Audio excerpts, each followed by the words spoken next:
आदेश। जय महाकाल। साधकों, क्या तुम उस प्यासे की तरह हो जो एक साथ 10 कुएं खोदने की कोशिश कर रहा है और अंत में प्यासा ही मर जाता है? अक्सर लोग लालच में आकर आज इस देवता की माला जपते हैं, कल उस भगवान की चालीसा पढ़ते हैं और परसों किसी और दर पर मत्था टेकते हैं। उन्हें लगता है कि जितनी ज्यादा मूर्तियां उतनी ज्यादा शक्ति। पर एक बात कान खोलकर सुन लो, अघोर मार्ग का सबसे बड़ा सत्य है, एक साधे सब सधे, सब साधे सब जाए। अगर तुम एक शक्ति को पूर्ण रूप से जगा लेते हो तो बाकी शक्तियां उसकी सेवा में अपने आप खड़ी हो जाती हैं। आज अघोर मार्ग पर मैं तुम्हारा गुरु उस गुप्त तांत्रिक सूत्र का खुलासा करूंगा कि कैसे सिर्फ एक देवता की साधना से तुम्हें 3 देवताओं की सिद्धियां और शक्तियां प्राप्त होती है। सावधान रहना, क्योंकि यह मार्ग केवल एक निष्ठ साधकों के लिए है, भटकाव वालों के लिए यहां कोई जगह नहीं है। मैं डेली हर वीडियो से रिलेटेड 5 लोगों के कमेंट का जवाब देता हूं। व्हाट्सएप चैनल का लिंक आपको इस वीडियो के कमेंट पिन के रूप में मिल जाएगा, उस पर क्लिक करें, इस वीडियो से रिलेटेड अपने सवाल पूछें, क्या पता अगला नंबर आपका ही हो। क्या तुमने कभी गौर किया है कि एक वृक्ष की जड़ में पानी डालने से उसके पत्तों, फूलों और फलों को पानी अपने आप मिल जाता है?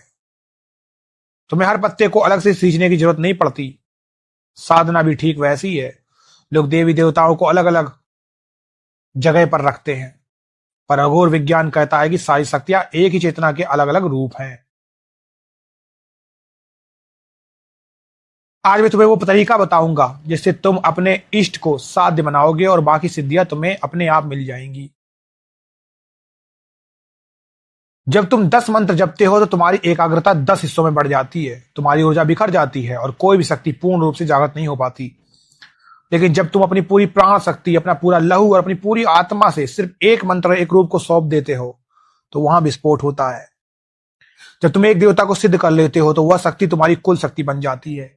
वह शक्ति ब्रह्मांड के उस पद पर पहुंच जाती है जहां से वह दूसरी शक्तियों को आदेश दे सकती है। तुम्हें धन के लिए अलग, सुरक्षा के लिए अलग और ज्ञान के लिए अलग भटकने की जरूरत नहीं पड़ेगी। तुम्हारी वही एक शक्ति तुम्हारे लिए सारे काम करेगी। तंत्रशास्त्र के अनुसार हर मुख्य देवता के साथ उनकी सहायक शक्तियां चलती हैं।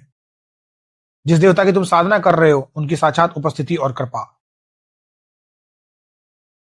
जिस देवता की तुम पूजा कर रहे हो उनकी योगनिया, भैरव या दूत।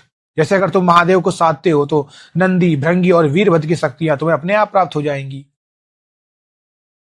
और तीसरी शक्ति होती है विपरीत शक्ति, वो शक्ति जो उस देवता के प्रभाव को संतुलित करती है। उदाहरण के लिए, अगर तुम हनुमान जी की पूर्ण साधना करते हो तो तुम्हें उनकी शक्ति, शिव का अंश और वायु की गति, ये तीनों सिद्धियां स्वतः मिल जाएंगी। तुम्हें अलग से पवन देव या रुद्र की साधना नहीं करनी पड़ती। एक की सिद्धि बाकी 2 शक्तियों को तुम्हें अपने आप दे देती है। अघोर पंथ में हम मूल को पकड़ते हैं। अगर तुम आदि शक्ति काली की साधना करते हो तो मां काली के भीतर ही महाकाली, महालक्ष्मी और मां सरस्वती का वास है। तुम एक को पुकारते हो पर तुम्हारी झोली तीनों शक्तियों के आशीर्वाद से भर जाती है।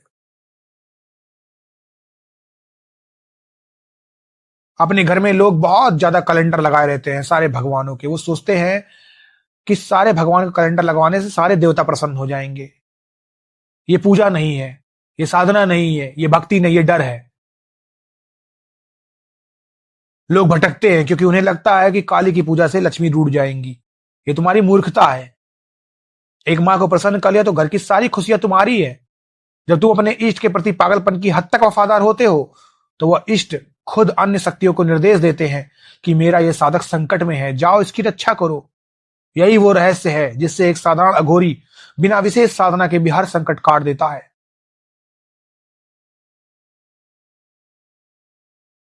साधकों, अब सवाल है कि इस एक को कैसे साधें। सबसे पहले अपने इष्ट का चुनाव करो, वो जो तुम्हारे दिल के सबसे करीब हो, जिसे सोचकर तुम्हारी आंखों में आंसू आ जाए। बस उसके बाद भूल जाओ बाकी दुनिया को। चाहे दुनिया इधर की उधर हो जाए, तुम्हारा आसन और तुम्हारा मंत्र नहीं बदलना चाहिए। जब तुम्हारी निष्ठा बिल्कुल पत्थर जैसी मजबूत होगी तो पत्थर भी पिघलकर देवता बन जाएगा। मेरा खुद का अनुभव कहता है कि जो साधक रोज अपना देवता बदलता है उस साधक के पास कोई स्थायी घर नहीं होता, यानी उसे कोई भी भगवान नहीं मिलते। वो हमेशा भटकता रहता है दर दर। अगर तुम्हें स्पिरिचुअल आध्यात्मिक साम्राज्य खड़ा करना है तो एक ही झंडे के नीचे लड़ना होगा। याद रखना, मार कठिन है पर नामुमकिन नहीं। जो डरेगा वो मरेगा, जो लड़ेगा वही अघोर बनेगा। एक देवता को सिद्ध करने की वो गुप्त कीलन विधि और वो विशेष मंत्र जिससे बाकी दो सिद्धियां खुद ब खुद जुड़ जाती है, मैं अपने व्हाट्सएप चैनल पर आगे विस्तार से समझाऊंगा। वहां जुड़िए और अपने तांत्रिक साम्राज्य को अखंड बनाइए। आदेश। जय महाकाल, जय महाकाली।